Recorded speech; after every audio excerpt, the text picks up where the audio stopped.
Live from Fargo and serving you on TV, online, and on the go. This is Valley News Live at 5:30. You always say, oh, this can't happen in our town. It's just a small town. It would never happen here. Well, it does, and then you're just at awe. I know I was numb all day yesterday. It probably didn't really sink in until today.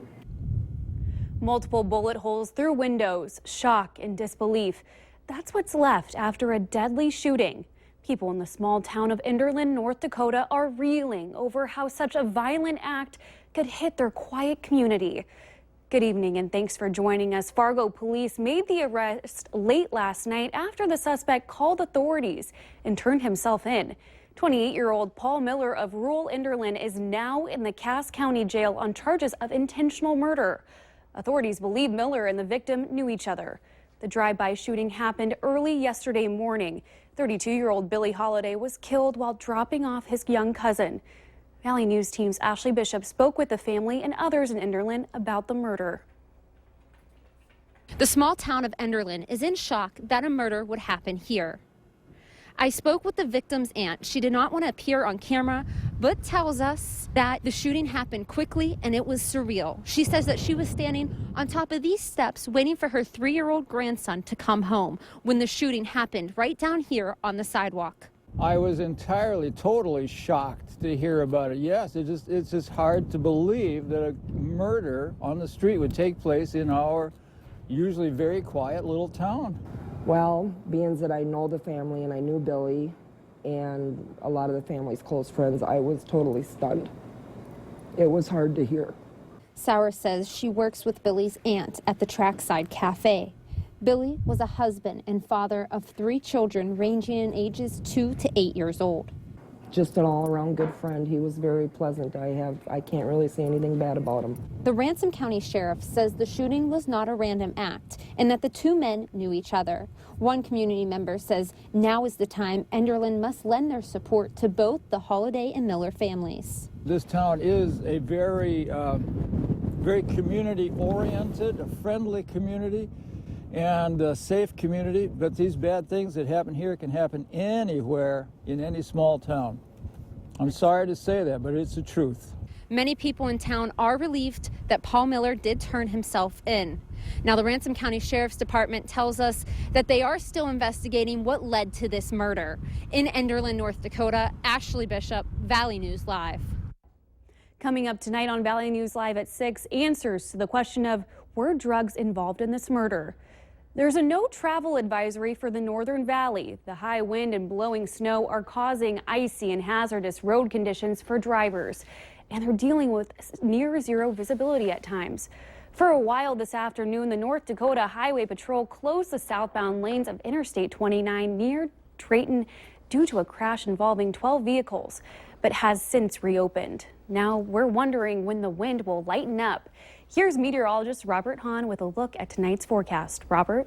Winds will continue slowly lighten up as we head through the overnight hours, but remain on the breezy side overnight tonight and even through much of the day tomorrow. We'll continue to see some breezy conditions, but nothing like we've seen over the past 24 hours. We continue to see some snow showers around, and they'll continue over the next few hours. Now that the sun has set, these should start to continue to dissipate, and you see the area slowly shrinking in size, but we'll continue to see at least some flurry and snow shower activity as we head through the next several hours. We continue to see a winter weather advisory as well. This through the top of the hour, and even in areas where we're not seeing the snow falling, we're seeing the snow blowing around, and then it's still creating some slick spots on some area roadways. Do take care as you head out and about. And not only are we dealing with the snow, but the wind still gusting as high as 37 miles per hour up in Grand Forks, 33 miles per hour in Fergus Falls, and again, slowly lightening up as we head through the overnight hours. It's cold, especially off toward the east, not as cold off towards the west, and the wind chills rather cold in some areas. 10 below in Bemidji, Detroit Lakes, Wadena, and Fergus Falls. Here in Fargo, we'll see some cloudy skies, maybe a flake or two of snow as we head through the rest of the evening, and we'll continue to see some breezy conditions with wind chills below zero, so bundle up as you head out the door. We do have some warmer weather on that 7-day forecast, and we've also got some more snow chances to talk about, and we'll get to those here in just a few minutes. Thanks, Robert. Weather-wise, it was a wild Super Bowl Sunday in the Northern Valley. Blizzard conditions resulted in numerous crashes and dozens of people being stranded.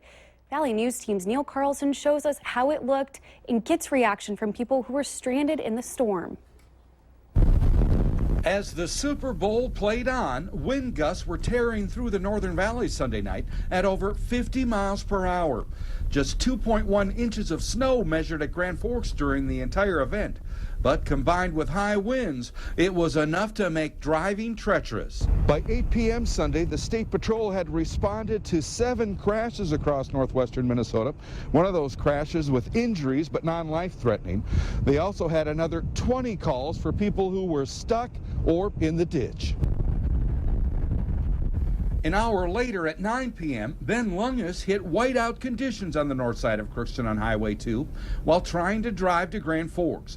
He wound up spending the night at a Crookston motel. Within 100 yards of me, 15 cars in the ditch. Really? I stopped to pull out 2 cars, and after that I was like, no, I'm going back. I had to inch back to town by looking out my side driver's window to look at the curb. For motel owners, it did mean a much busier than usual Sunday night. Oh, I'm guessing 25 to 30 that we saw last night. Okay, all right. Was your bar open here? Yep, yeah, we opened it up just for that.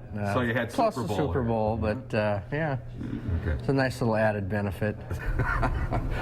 By 5 a.m., the wind had finally died down to under 30 miles per hour, and crews were busy clearing parking lots and driveways, while tow truck drivers still had their work cut out for them, pulling cars from the ditch along Highway 2. In Crookston, Neil Carlson, Valley News Live. And in Minnesota, Sergeant Jesse Grabo with the State Patrol was tweeting late this afternoon that road conditions have improved in west central Minnesota, but visibility is still limited. The weather is seldom nice for this annual fundraiser, but if it was nice, it probably wouldn't live up to its billing. It's the Freeze-a-thon, and it's back again at its regular location, 12th Avenue North University. Members of the Alpha Tau Omega fraternity are working in 4-hour shifts, brazing the cold to raise money for the Nakamas Child Care Center in Fargo. They're asking you to pull over and give them a couple of bucks. They started at midnight, and what a way to start. Snow, winds gusting to more than 40 miles an hour, and sub-zero wind chills. But they are committed to this cause. Child care is very important. And some families, they need that low-income child care because it's outrageous, the prices of child care that you pay. Just a week, just for my son, it's close to $200 a week. They raised a record amount last year, some $14,000, and this year they're aiming to top that. The Grand Forks Air Force Base is no longer under consideration to house unaccompanied refugee children. The U.S. Department of Health and Human Services says the Air Force Base does not meet the qualifications to host the children for several reasons.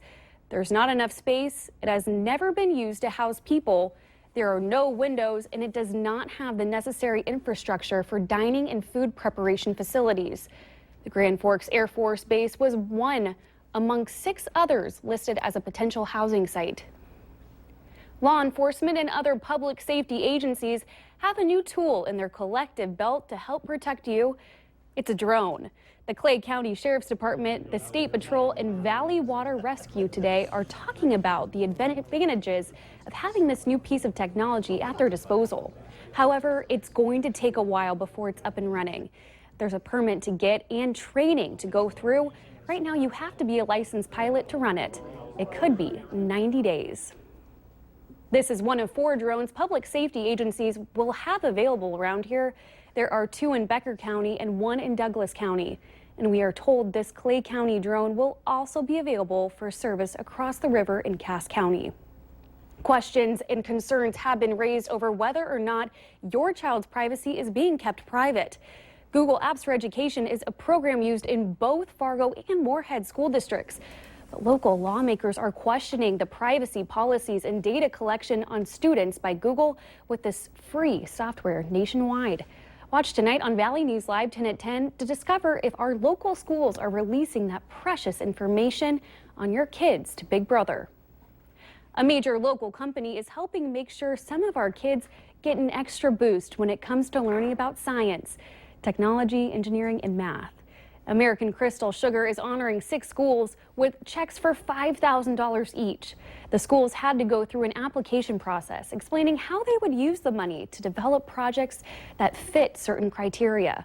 Park Christian's biology class will use the grant for a project they call Enhancing the Sweet Spot.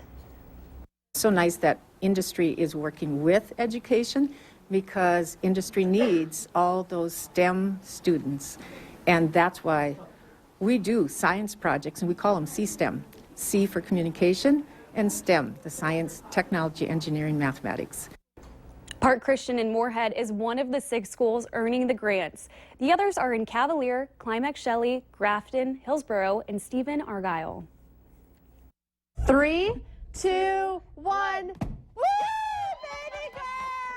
Our very own Valley Today's Kyle Bosch is going to be the proud father of a baby girl. He and his wife made the big baby Bosch reveal this morning. Before the big announcement, many put in their guesses. The Valley Today crew wore pink or blue to show which gender they thought the baby would be.